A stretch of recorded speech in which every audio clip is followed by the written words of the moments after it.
DJ Bhola studio शिकोहाबा। मेरी मैया कैसे में बांधूं दिल, धीरे नैनन से बरसी नीर, चली गई मोई छोड़ के।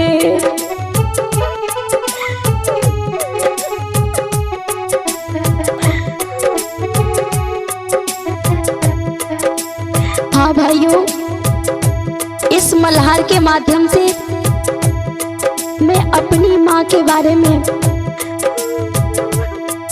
श्रद्धांजलि पूर्वक ये 2 शब्द लेकर के चल रही हूँ। इस संसार में अगर माँ है तो सब कुछ है। जिस घर में माँ नहीं होती वो घर सूना होता है। मेरी मैया कैसे में बांधूं दिल, धीरे नैनन से बरसी नीर, चली गई मैया छोड़ के।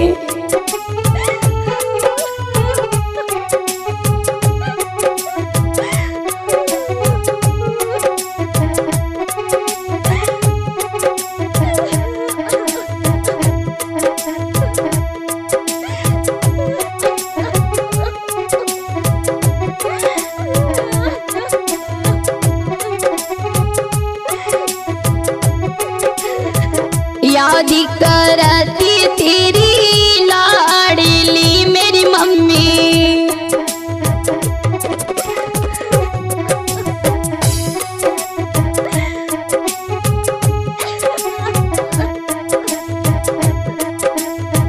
याद करती तेरी लाडली मेरी मैया।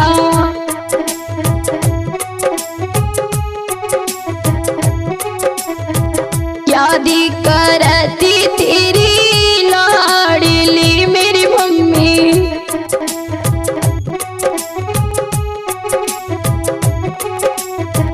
मेरी मैया आई के बना जा दिल, धीरे चली गई मैया छोड़ के।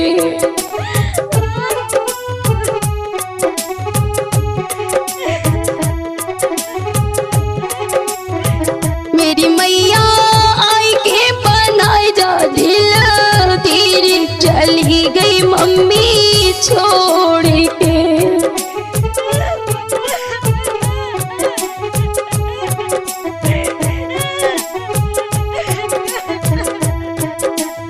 आज मेरी माँ को 3 महीने हो गए, माँ की आवाज तक नहीं सुनी।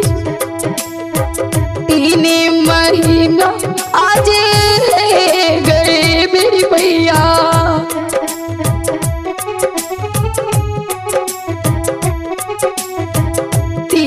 महीना आज रह गए मेरी मम्मी।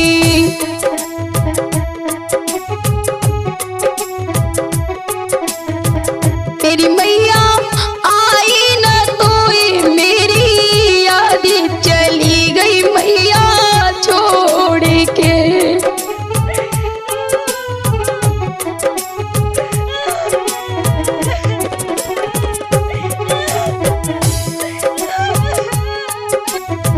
मेरी मैया आई न तो मेरी याद चली गई मैया छोड़ के।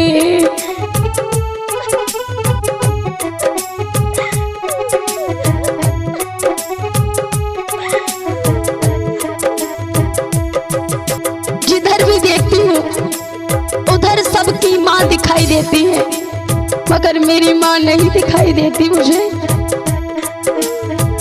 सबकी मैया मोए दिखती मेरी मैया,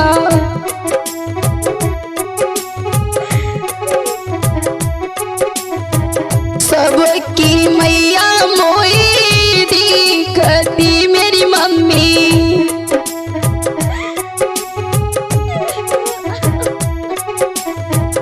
मेरी मैया दिखे न मेरी माती चली गई पोए छोड़ के।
मेरी मैया